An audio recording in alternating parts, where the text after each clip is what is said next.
Biblia explicada, un recorrido diario por las Sagradas Escrituras. Vamos a continuar nuestro recorrido explicativo por las Sagradas Escrituras y en esta oportunidad hemos llegado al final del discurso de Job, que es el capítulo 31. Job expuso su queja ante Dios. Nosotros que no estamos tan mal, que podemos decir que estamos bien, no lo tenemos todo, no tenemos lujos, no tenemos riquezas como otras personas, pero tenemos motivos para agradecer. Tenemos motivos para agradecer. Tenemos motivos para mostrarle a Dios que estamos felices de que Él guíe nuestros pasos. Y Él va proveyendo para nuestras necesidades constantemente. Bueno, el capítulo 31 comienza diciendo: hice pacto con mis ojos. Porque Job sigue hablando y dice: hice pacto conmigo mismo. Hice pacto con mi mente, con mi conciencia. He hecho un pacto, un compromiso con mis ojos de no mirar codiciosamente a ninguna doncella, ninguna señorita. Es interesante que Job hable de esto, ¿no? Porque alguien podría decir: ¿cuál fue el motivo de la ruina de Job? ¿Cuál era su pecado? ¿Le robó a alguien? ¿Maltrató a alguien? ¿Ofendió a otras personas? ¿Tenía negocios ilícitos? ¿Le fue infiel a su pareja? Que es lo muy común, ¿no? Incluso en el día de hoy. ¿Cuáles son los pecados más comunes del ser humano? Vamos a ser sinceros. ¿Cuáles son nuestras inclinaciones naturales? Robar, mentir, codiciar, adulterar. Los más comunes. Dejarnos llevar por nuestros deseos y pasiones. Y Job habla precisamente de esto, porque él entiende la naturaleza humana. O sea, Job pudo haber vivido muchos años atrás, más de unos 3.500 años quizás en el pasado, pero la naturaleza humana sigue siendo la misma. Lo único que ha cambiado en la sociedad quizás sean los avances tecnológicos, la manera de vivir, las estructuras de las casas, las vestimentas, las modas, las tendencias musicales, todo lo que tenga que ver con el avance de la ciencia y el conocimiento, porque hay más luz. A pesar de vivir en una época de luz, también hay mucha ignorancia. Pero las inclinaciones del ser humano han sido siempre las mismas. Es cuestión de uno revisar las páginas de la Biblia, que es el libro más antiguo de la historia, para ver que incluso hombres de Dios cometieron grandes crímenes similares a los que hoy se cometen. Y entre ellos, el adulterio o las relaciones ilícitas. Vemos a hombres como Abraham, como Salomón, como David, y algunos reyes de Israel, con más de una esposa.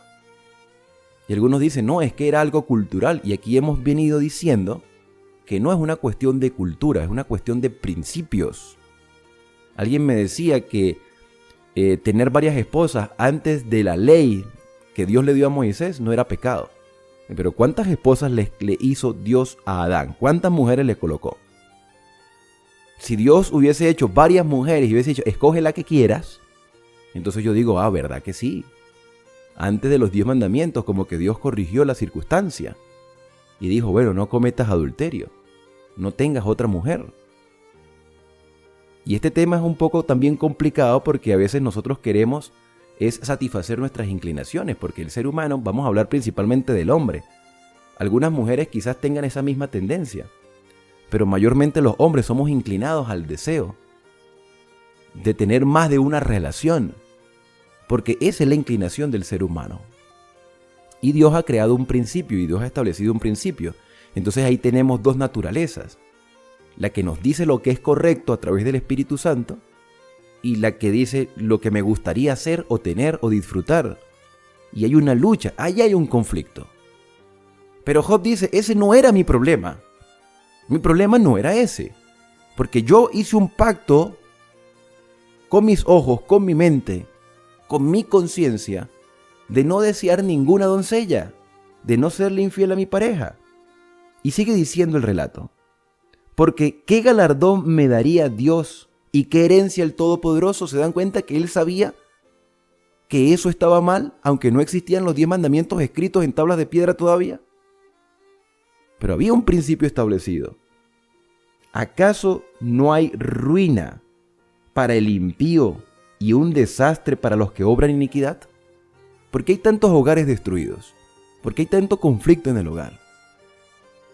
¿Por qué hay tantos hijos sin padres a causa de las infidelidades o el abandono o las relaciones antes del matrimonio que dejan mujeres embarazadas y los hombres no asumen sus compromisos? Y yo voy a decir algo que parece delicado, pero es la realidad. Y me van a disculpar las mujeres que frecuentan este canal. No es una cuestión ni de machismo, no es una cuestión de ofender a ninguna mujer, porque nosotros hemos venido estudiando la Biblia, cómo Dios protege a las mujeres. Pero el concubinato, que es tener una vida conyugal antes del matrimonio, las relaciones extramaritales, las relaciones prematrimoniales, que hoy existen en el mundo y que han destruido muchas vidas, me van a perdonar, pero es la verdad. No es un motivo de ofensa, sino más bien es como una reflexión. Todo eso que está sucediendo moralmente en la sociedad es a causa de las mujeres. Porque es la mujer la que le dice a un hombre sí o no ante una relación extramatrimonial, prematrimonial o un concubinato. Porque si una mujer le dice a un hombre, yo no me meto a vivir contigo si no te casas conmigo, el hombre tiene dos opciones: o se casa o se separa de ella y se busca otra. Otra que sí consienta su deseo. Entonces se dan cuenta, la mujer tiene un poder para decir sí o para decir no. Y el hombre puede aceptar las pretensiones de la mujer o puede rechazarlas. Pero la mujer es la que toma la decisión final. Un hombre le dice a una mujer, vamos a meternos a vivir juntos. Y si ella dice sí, pues vamos. Sin ningún compromiso. Pero si la mujer se pone firme y dice, yo no me meto a vivir contigo, yo no voy a tener ningún tipo de relación, es evidente que las mujeres también tienen su naturaleza y también tienen su deseo, su inclinación. Pero tienen el poder de la palabra para decir sí o para decir no. Y el hombre entonces accede o rechaza. Como dice por ahí un refrán, el hombre propone, la mujer dispone. Y si la mujer dispone, pues el hombre echa para adelante. Y ahí es donde se crean los problemas sociales. Porque las mujeres no se embarazan solas. Porque las mujeres que están abandonadas con sus hijos no quedaron embarazadas de la noche a la mañana así porque sí. Porque ellas consintieron tener una relación. Ahora, no me voy a meter en el caso del abuso de algunos hombres contra otras mujeres, porque ya eso es otro tema. Ya el abuso, eso es otra historia. ¿Sí? Porque no va a faltar alguien que comente. Y las mujeres que fueron abusadas, agredidas, eso es otra historia. Estoy hablando de situaciones normales. De tener una relación normal, es decir, vamos a meternos a vivir juntos, sí, nos gustamos, vamos a dejarnos llevar por nuestras inclinaciones. Eso es otro tema. Entonces aquí Job dice, mira, estoy en el versículo número 4. Dice, ¿no ve él mis caminos y cuenta mis pasos? Si anduve con mentira y mi pie se apresuró al engaño, que me pese Dios en balanza de justicia y conocerá mi integridad. O sea, que Dios me juzgue. Porque yo no he caído en los errores que caen la mayoría de las personas, dice Job. Job está diciendo, yo no he cometido esa falta. Si ustedes están pensando que yo he hecho lo que la mayoría de las personas hace, yo no lo he hecho. Versículo número 7.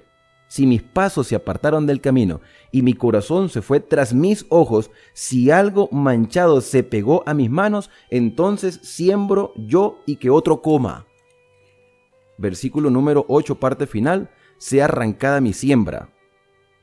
Si mi corazón fue seducido por alguna mujer, si estuve acechando a la puerta de mi prójimo, o sea, meterse con la mujer de otro, muela para otro mi esposa, o sea, que me hagan lo mismo a mí. Si yo cometí adulterio, si yo fui y le quité o estuve con la esposa de otro, porque pareciera, y ahí, hoy en día ustedes se pueden ver las canciones que no son cristianas, evidentemente, que lo que promueven es eso. Canciones como Felices los Cuatro, o Una aventura es más, no sé, no me acuerdo cómo dice la canción. Una aventura es más divertida si huele a peligro, algo así, ¿no? creo que es una bachata. Pero una vez llegué una vez llegué a escuchar una canción que decía: el que duerme en casa ajena muy temprano se levanta. Y eso es lo que prácticamente es el pan diario de muchas personas que no tienen el temor de Dios. Y aún así los cristianos también caen en circunstancias como esta. Y después las consecuencias son catastróficas. Son catastróficas. No solo para nosotros o el que comete la falta, sino para los que vienen después. Porque estamos mal instruyendo a las siguientes generaciones. Hijos dice: si yo cometí una falta como esa, pues que pague yo por mi pecado. Y sigue diciendo entonces el relato: porque sería maldad, versículo 11, porque sería maldad, bueno, versículo 10 dice: muela otro sobre mi esposa y se encorven otros sobre ella, porque sería maldad e iniquidad que han de castigar los jueces, porque sería fuego que devoraría hasta la destrucción y se desarraigaría toda mi hacienda. Con respecto a este tema del adulterio, de las relaciones extramaritales o preconyugales, esas relaciones de tener intimidad antes del matrimonio, hay un libro que se llama El discurso maestro de Jesucristo, haciendo referencia a las palabras de Jesús en el Sermón del Monte, que quiero compartir con ustedes en la página número 54 del discurso maestro de Jesucristo. Lo tengo en esta biblioteca que ya se las he ido mostrando, la Biblioteca del Espíritu de Profecía. Y dice el comentario en la página 54 del discurso maestro, dice: cuando se aman y se acarician malos pensamientos, por muy en secreto que sea, dijo Jesús, se demuestra que el mal reina todavía en el corazón. Porque Jesús dijo las siguientes palabras: cualquiera que mira a una mujer para codiciarla, ya adulteró con ella en su corazón. El alma sigue sumida en hiel de amargura y sometida a la iniquidad. El que haya placer esparciéndose en escenas impuras, cultiva malos pensamientos y echa miradas sensuales, y puede contemplar en el pecado visible como una gran carga de vergüenza y aflicción desconsoladora. La verdadera naturaleza del mal se lleva oculta en su alma. El momento de tentación en que posiblemente se caiga en pecado gravoso no crea el mal que se manifiesta, solo desarrolla o revela lo que estaba latente y oculto en el corazón. Porque cuál es su pensamiento en su corazón, el tal es, ya que del corazón mana la vida. O sea, cuando una persona cae en una circunstancia como esta, como un adulterio, como una relación ilícita, no es porque sucedió de la noche a la mañana la tentación, es porque ya venía concibiéndola en su mente. Cuando nos sorprende un evento como esto, una ruptura matrimonial por una infidelidad, era porque ya desde hace días, semanas o hasta meses se venía cocinando en la mente de aquel que cometió la falta. O sea, no es que aflora de un momento a otro, es que ya venía desarrollándose. Y en el libro Patriarcas y Profetas, que ya hemos tenido la oportunidad de comentar en oportunidades anteriores, haciendo referencia al séptimo mandamiento, que ustedes saben que el séptimo mandamiento es no cometerás adulterio, el comentario dice que este mandamiento, el séptimo, no solo prohíbe las acciones impuras, sino también los pensamientos y los deseos sensuales y toda práctica que tienda a excitarlos. Exige pureza no solamente de la vida exterior, sino también de las intenciones secretas y en las emociones del corazón. Cristo, al enseñar cuál abarcante es la obligación de guardar la ley de Dios, declaró que los malos pensamientos y las miradas concupiscentes son tan ciertamente pecados como el acto mismo, como aquel acto ilícito, los pensamientos, todo lo que se desarrolla en nuestra mente, también es pecado como lo es la acción, solo que la acción se exterioriza, pero ya estaba en la mente. Eso quiere decir, hermanos, que estamos inclinados, tenemos una naturaleza que está inclinada hacia el mal, y por eso necesitamos la transformación del Espíritu Santo, porque este puede ser el problema de muchas personas el día de hoy, tanto de hombres como de mujeres, tanto de jóvenes como personas que ya están en su hogar, porque los que están casados también padecen de esas tentaciones. Todos, por lo menos la mayoría de los seres humanos, pasamos por esas tentaciones y podemos ser vencedores si nos dejamos utilizar por el Espíritu Santo. Bueno, ya cambiando de tema y siguiendo con el relato de lo que Job está hablando, porque ya Job dejó en claro que su pecado no es ese, o su falta, o su inclinación, o su deseo jamás fue ese. Dice el versículo número 13, dice, si hubiera negado el derecho a mi siervo, ya aquí está hablando de otro tema, si hubiera negado el derecho de mi siervo o mi sierva cuando tenía algún agravio contra mí, entonces, ¿qué haría yo cuando Dios se levante? Está hablando de la justicia social. Cuando Él pregunte, ¿qué le responderé? El que me formó en el seno materno, ¿no lo hizo también a Él? Está valorando a sus siervos. ¿No formó al uno y al otro de la misma matriz? Si estorbé el deseo de los pobres, si dejé desfallecer los ojos de la viuda, si comí mi bocado solo, es decir, que fui un egoísta, sin compartirlo con el huérfano, porque desde mi juventud cuidé de él como un padre, y desde mi niñez fui guía de la viuda. O sea, desde muy joven Job aprendió los principios de justicia social y de ayuda al necesitado y de tener compasión y misericordia por aquel que sufría. Esto es lo que me hace indicar que Job posiblemente nació en una familia muy bondadosa que lo educó desde niño. No dice si nació en riqueza o en pobreza, pero siempre fue alguien generoso. De hecho, la mayoría de los niños les gusta ser generosos. Somos nosotros los que proyectamos en nuestros hijos el egoísmo. Así que estoy seguro que Job tuvo padres que lo instruyeron correctamente. Dice el versículo número 19, si vi que alguien padecía por falta de ropa, si vi al menesteroso sin abrigo, si no me bendijeron desde su corazón, y del vellón de mis orejas se calentaron, si alcé mi mano contra el huérfano porque vi mi apoyo en el tribunal, entonces despréndase mi hombro y mi brazo sean quebrantados. O sea, si yo no ayudé al necesitado, que pague la consecuencia. Más bien, dice Job en el versículo 23, más bien temí el castigo de Dios, contra cuya majestad yo no tendría poder. Versículo 24.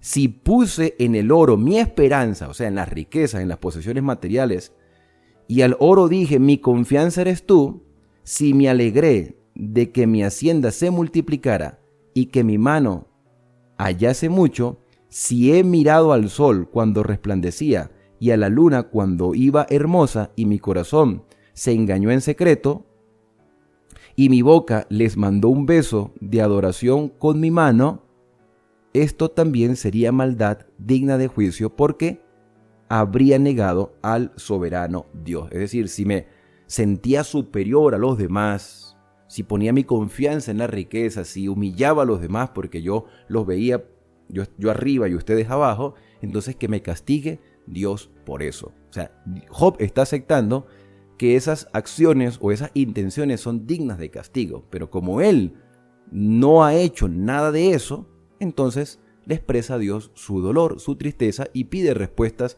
ante las circunstancias. Entonces vemos que no podemos poner nuestra confianza en lo que tenemos porque está mal, y Job está reconociendo eso.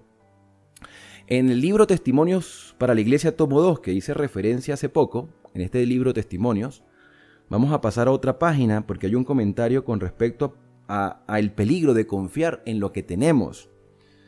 Dice en la página 599, la fuerza del amor a las riquezas en la mente humana es casi paralizadora. Hay personas que ponen su confianza no en Dios, sino en lo que tienen.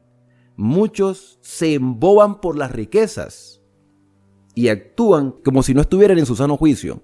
Cuanto más tienen de las riquezas de este mundo, más desean. Sus temores de verse en necesidad aumentan con sus riquezas. Están siempre dispuestos a acopiar bienes para el futuro. Son mezquinos y egoístas y temen que Dios no haga provisión para sus necesidades futuras porque ponen su confianza en lo que tienen. Tales personas son ciertamente pobres con Dios.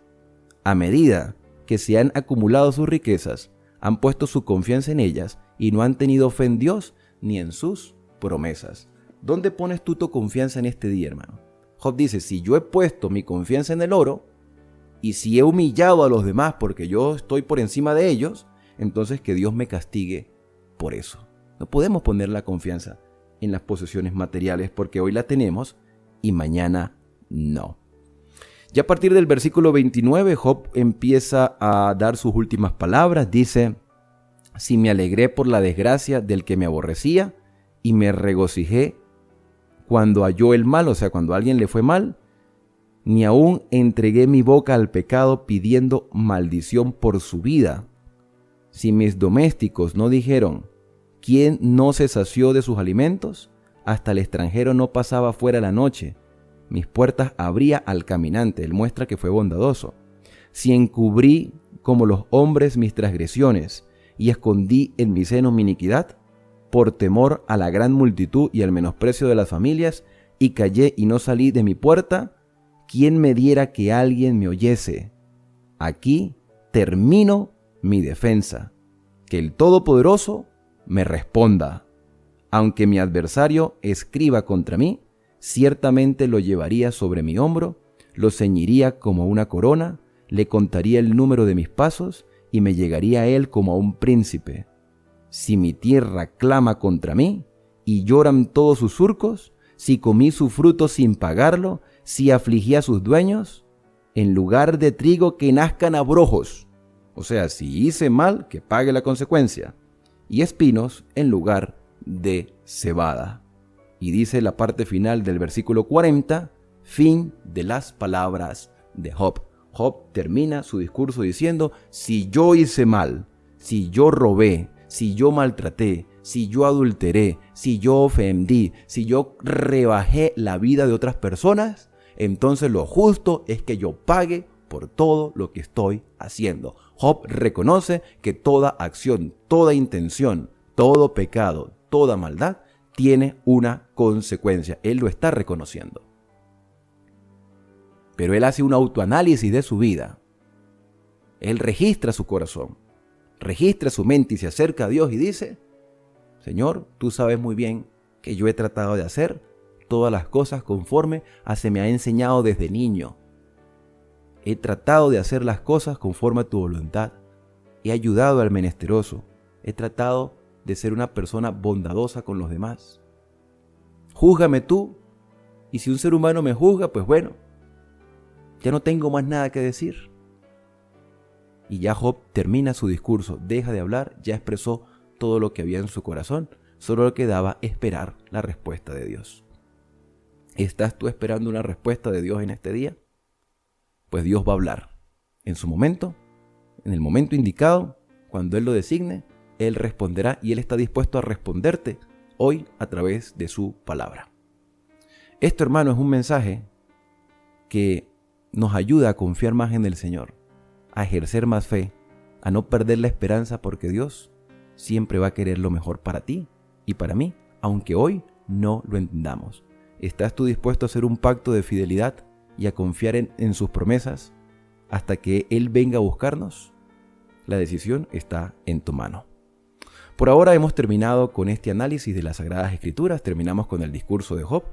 En una próxima oportunidad, ya a partir del capítulo 32 hasta el 37, veremos las declaraciones de un joven que no sabemos de dónde salió, llamado Eliú, que va a hablar extensamente hasta que Dios aparezca y dé la última palabra. Vamos a orar. Querido Padre, agradecidos estamos contigo porque tú eres bueno para con nosotros. Señor, escudriña nuestra mente y nuestro corazón y ayúdanos a ser sinceros en todas las cosas. Nuestra naturaleza está inclinada hacia el mal. A veces, Señor, cedemos ante las tentaciones, pero solo tu Espíritu Santo puede transformar nuestra mente. Y lo que esté en nuestra mente, Señor, dará su fruto, su resultado, dará su cosecha. Por eso necesitamos, Señor, el poder santificador de tu Espíritu. Necesitamos ser instruidos por tu palabra y que seas tú nuestro juzgador, porque tu juicio es recto, tu misericordia es grande, tus leyes son eternas y solo tú conoces, Señor, el camino por donde debemos ir. Así que guíanos constantemente y fortalece nuestra fe. Son agradecimientos que hoy te hacemos en el santo y bendito nombre de Cristo Jesús. Amén. Bien, y ahora al despedirnos decimos a cada uno: Dios te bendiga y te guarde. Haga resplandecer Dios su rostro sobre ti y tenga de ti misericordia. Dios alce sobre ti su rostro y ponga en ti paz. La invitación es para el día de mañana, cuando continuaremos a esta misma hora, por este mismo canal, a las 4 de la mañana todos los días, para seguir analizando la palabra que Dios ha revelado para nosotros.